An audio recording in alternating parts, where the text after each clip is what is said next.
if you live around a bunch of people that are complaining and bitching about everything, and they see the negative in everything, and they're always whining, those people are the opposite of that. They're the opposite of inspiration, and they're mud. You're just like, what? It's like you're up to your ankles in mud. You try to trudge through life. It's difficult. You're not light. It's not pushing you. There's not a wind at your back. The wind's in your face, and it's rough, you know. And over time, I've learned that these people, you're not going to fix them. I used to want to fix them when I was young. I used to want to go, hey man, I see what you're doing. Like, dude, don't do that anymore. Listen, just do this and stop doing that and start doing this. And if you just work towards this, you could be successful. And then a week later, the guy's doing the same shit. Right. I'm wasting a significant amount of my energy on someone who doesn't want to waste any of their energy on themselves. And so managing the community and the tribe that you're in, making sure that you're a good member of that tribe, that you're doing your part. When you're around happy, inspirational people that are successful, it makes you feel better and you get inspired. And if you act on that inspiration, your life will be more fulfilled. And it's not just inspirational in terms of financial success, but in terms of doing difficult things, whether it's running 100 miles, it doesn't pay you a goddamn thing other than the wealth of the knowledge that you can push yourself to such an extreme. Or anything else, whether it's someone who becomes really good at playing chess or someone who's really good at martial arts or whatever it is. There's a great feeling in these overcoming these difficult things, because life is never this just constant state of I'm at a 9 all day, and when I'm with my wife I hit 10. Yay! And I stay like that. That's not real. What's real is like you saying that you went to this monastery and felt all this angst about meditating and being alone and not having your phone and not having the input, but then when it comes out of it, then you have this reward. So you push through this and you had these uncomfortable feelings, and you came out of those uncomfortable feelings with this newfound appreciation for time and this newfound respect for your own existence in your own space and carving out 3 hours for yourself a day.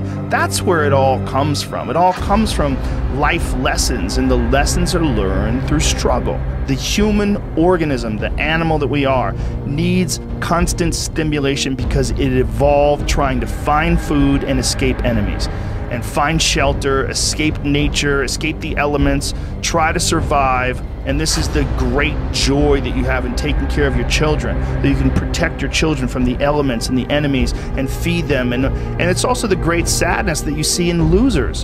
When I see a loser, I see some guy who's 43 years old, lives in his parents' basement, and he fucking hates the world. I'm like, that was a baby.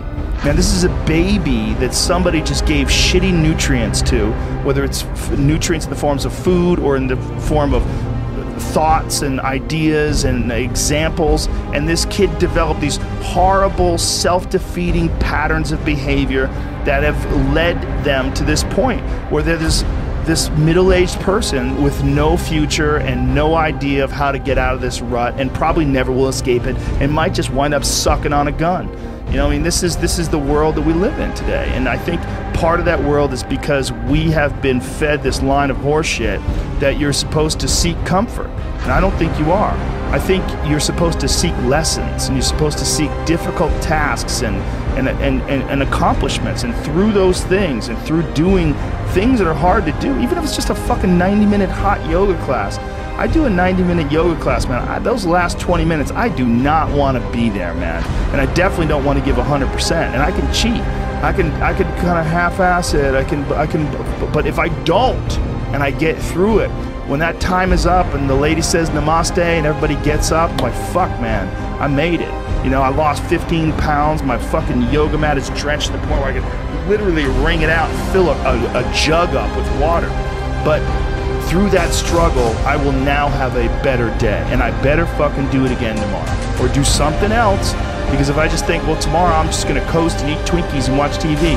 Oh, hello sadness, my old friend. Hello depression. Because when you're not doing anything, you feel like shit. And that's just a part of being a human being. And we can pretend that we're something other than what we really are. And we can pretend, nah, me, man, I'm just cool, just chilling, doing nothing. Bullshit. You're a fucking human. You're a human being. You evolved from the fucking hundreds of thousands of years of hunters and gatherers and people that were struggling.